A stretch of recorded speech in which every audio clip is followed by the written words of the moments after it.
Добрый день. Вітаю ў Празе, офісе Свабоды, дэмакратычную лідарку Беларусі Святлану Тихановскую. Добрый день, Святлана. Добрый день, Ганна. Святлана, я так паглядзела, што за все гады незалежнасці гэта першы візіт у Чэшскую Рэспубліку лідаркі Беларусі. Так? Вас прымаюць на найвышэйшым узроўні. Вы мелі сустрэчу са старшынём Сенату, з прэзідэнтам Чэхіі, будзеце сустракацца з прэм'ер-міністрам Чэхіі.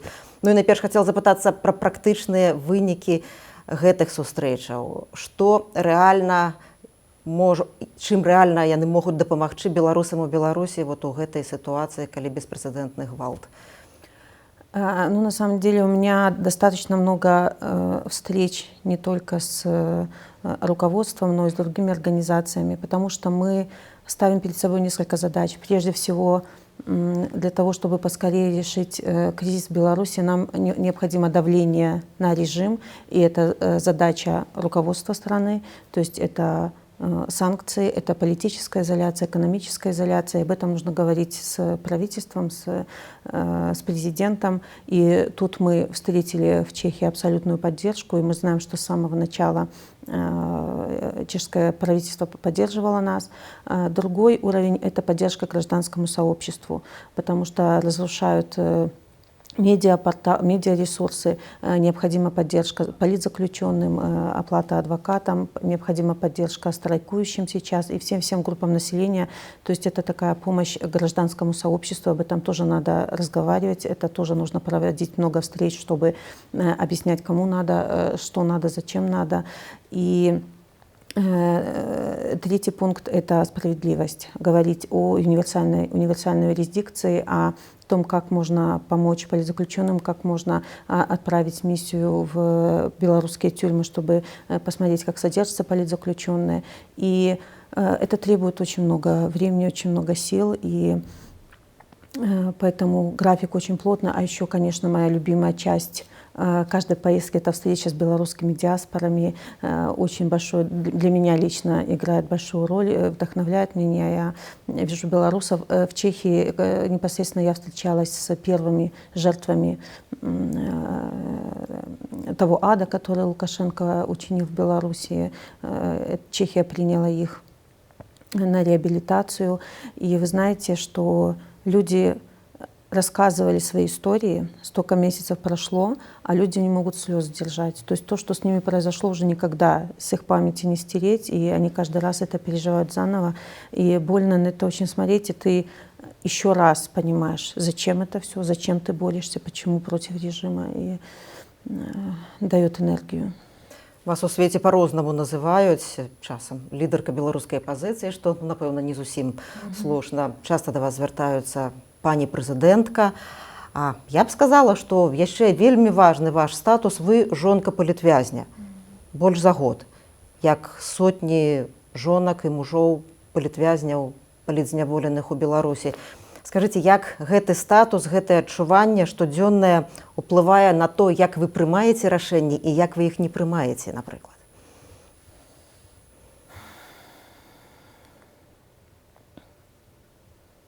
Вы знаете, вот мне сейчас задали этот вопрос, и я понимаю, что я очень часто забываю, что я жена политзаключенного, потому что на том месте, где нахожусь я, куда меня выбрала судьба, я не просто жена политзаключенного, я друг любого политзаключенного, я человек, на которого надеются политзаключенные, конечно же, и на всех белорусов, но я в том числе. Поэтому я при каждом удобном случае я вспоминаю максимальное возможное количество имен политзаключенных: Сергея, Игоря Лосика, Бабарика. То есть от случая к случаю разных, чтобы их имена звучали, их имена не исчезали из уст демократических лидеров и представителей.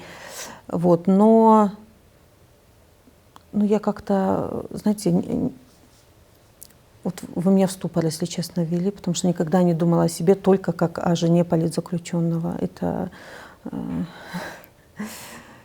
ну да.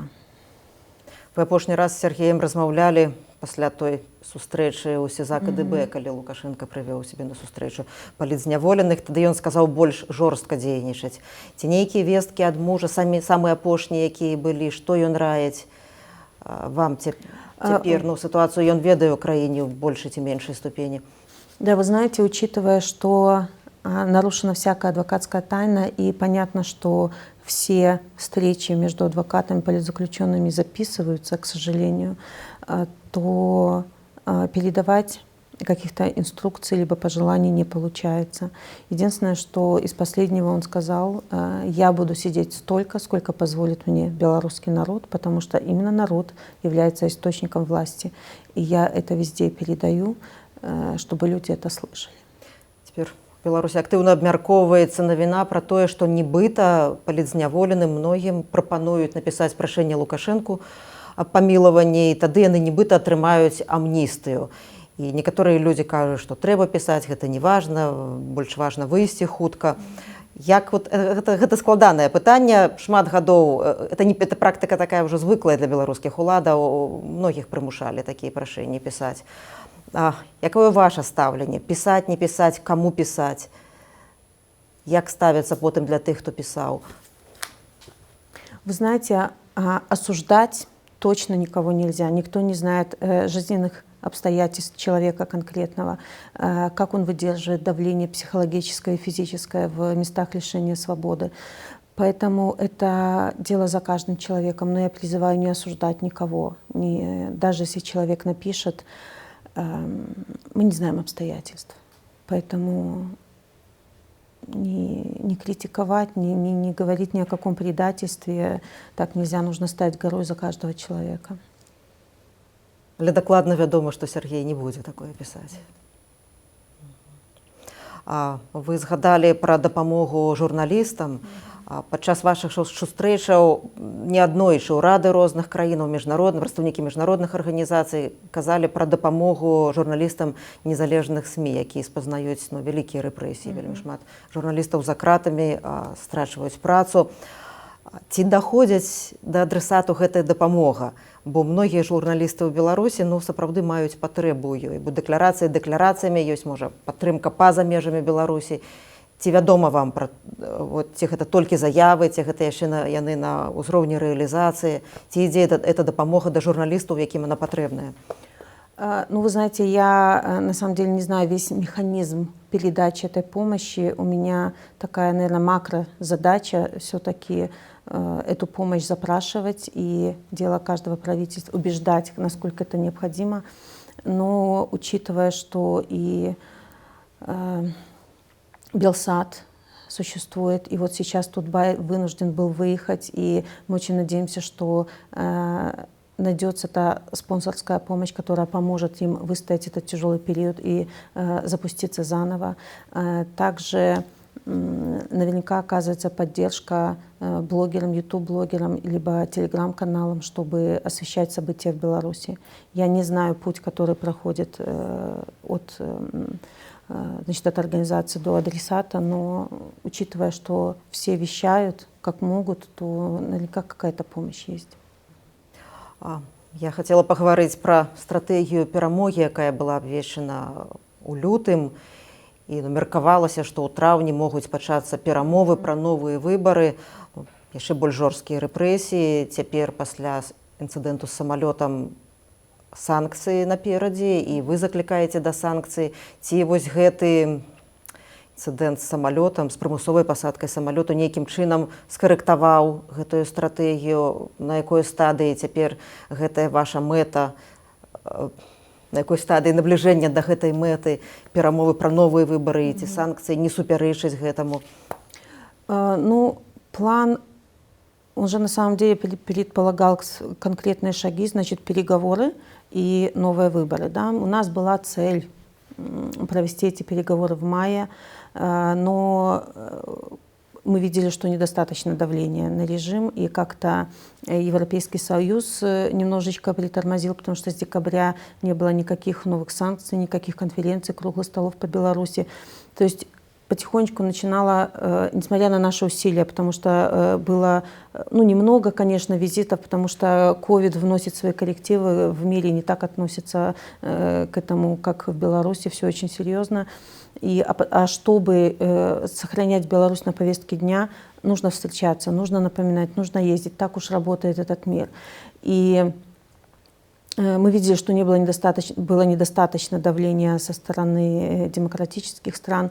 И в Беларуси людей запугали очень сильно. Да, люди все равно продолжают бороться, но нет вот массовых демонстраций. Это влияет, в свою очередь, и на видение европейских стран.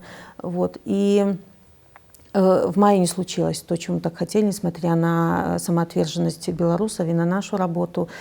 И этот инцидент с самолетом поднял вопрос Беларуси снова на новый уровень, потому что когда угроза уже не только белорусам, как бы это ни прискорбно звучало, что это наша боль, и мы хотим, чтобы так же больно было и всем остальным, и все чувствовали эту боль, и делали все возможное и невозможное, чтобы нам помочь. Вот. Но этот интерес, конечно, потихонечку, ну, не то чтобы угасал, но снизился. И сейчас вот он на новом уровне, и мы ждем новый список санкций, 4-й. Мы не знаем, пока состав будет видно, но я очень надеюсь, что это будет жесткая реакция со стороны Евросоюза, потому что на каждой встрече, я говорю, люди каждый день страдают. Просто вот сейчас представьте, мы сидим, мы общаемся, солнышко за окном, а теперь перенеситесь на 5 минут в камеру, где у человека нет матраса, подушки, одеяла, что нет солнечного света, нет душа, постоянное унижение физическое, моральное. Просто вот представьте. Я очень надеюсь, что это тоже вот как-то именно подача ситуации влияет на решения, которые будут приниматься. Вот. То есть мне хочется, чтобы им тоже было больно, вот честно. Вот как больно мне, как больно белорусам. Чтобы, ну, потому что когда ты это чувствуешь, то больше хочется сделать. Вы памянялі сваё стаўленне да санкцый. Спачатку вы былі супраць эканамічных санкцый. Як мянялася вось гэта ў вас? Што ўплывала на тое, што вы сталі інакш ставіцца і сталі заклікаць да эканамічных санкцый? Потому что я вижу, что режим, это, знаете, была все-таки такой подход, ну, как бы человеческий, да, вот будет же усиливаться давление. Да? Если вы, режим, иногда заявляете, что мы там хотим страну сохранить любимую, не отдадим и все такое, вы можете все это сейчас, учитывая, что вы удерживаете власть только благодаря насилию, только благодаря репрессиям, но вы говорите, что вы заботитесь о людях, вы можете легко остановить все санкции. Выпускайте политзаключенных, остановите насилие. Это как будет как минимум первый шаг. Но нет, вы продолжаете усиливать, эскалировать насилие. То есть, ну, тут уже очевидно, когда без каких-либо демонстраций забирают до 1000 человек каждый месяц, когда мужчина помог дровами женщине, у которой муж политзаключенный, и его за это тоже привлекают, но это уже до абсурда доходит. А как тогда по-другому? Столько было шансов выйти, все еще выйти достойно из этой ситуации, признать ошибки. Но, значит, надо давить. И я везде повторяю, что мы не хотим эти санкции не вина Евросоюза. Это не вина людей, что эти санкции приходится накладывать. Это вина только режима. Только режим ответственный за то, что приходится накладывать санкции. Давайте паспрабуем перанесціся ў турэмную камеру, дзе цяпер Роман Пратасевич знаходзіцца. Мы все бачылі, якім спосабам спецслужбы маніпулююць чалавека. Мы можам здагадвацца, што ўжывалася супраць Романа Пратасевіча. Я думаю, што, напэўна, штосьці такое, але ў іншым фармаце спрабавалі ўжываць і супраць вас тады ў жніўні. Можа, ну, паколькі важна гаварыць пра метады спецслужбаў, можа час сказаць, яким способом спробовали на вас уздейничать? Я думаю, что ситуация с Романом гораздо сложнее, гораздо глубже, чем тогда со мной, потому что вы знаете, что спецслужбы, они всегда давят на самое больное. В моем случае это дети, а в случае Романа мы не знаем, чем ему угрожали и как на него давили и психологически, и физически. Я в этом не сомневаюсь, чтобы выбить из него какую-то информацию. Но опять же, я хочу обратить внимание, мы не имеем никакого морального права обсуждать то, что он говорил. Потому что, не дай Бог, оказаться в его ситуации. Поэтому мы должны говорить только о освобождении политзаключенных, но никак не о том, о чем говорят они сами. Вы сказали, на вас тиснули праз детей. Ці вы вот теперь у Чехии звязвались с детьми? Что вы им сказали, что вы тут робите теперь? Ну, я с ними особо не откровенничаю. У детей должно быть детство, поэтому мама уехала по делам. Ждите, мама привезет вам подарки. Ці магу я прыватнае пытанне задаць? У вас дзіця з асаблівасцямі развіцця.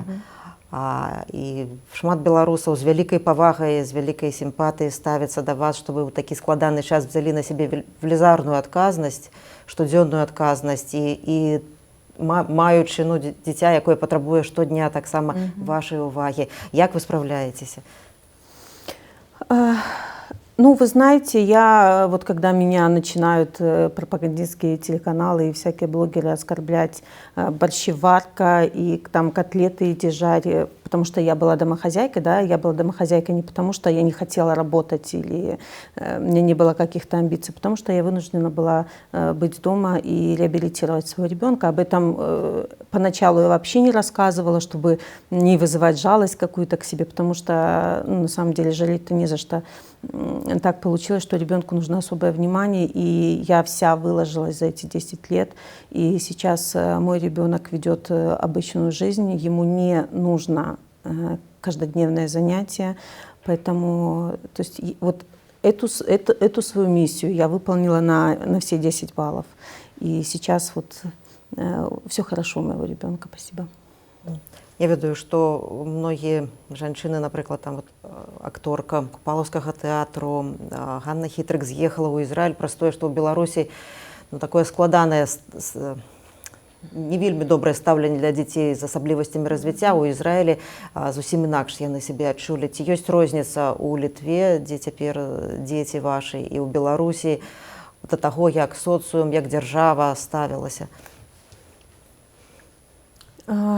Ну, учитывая, что я, в Литве мой ребенок это не житель Литвы, поэтому я на самом деле не знаю, как тут именно государство поддерживает детей с особенностями развития. Но в Беларуси это была материальная помощь ребенку до 18 лет.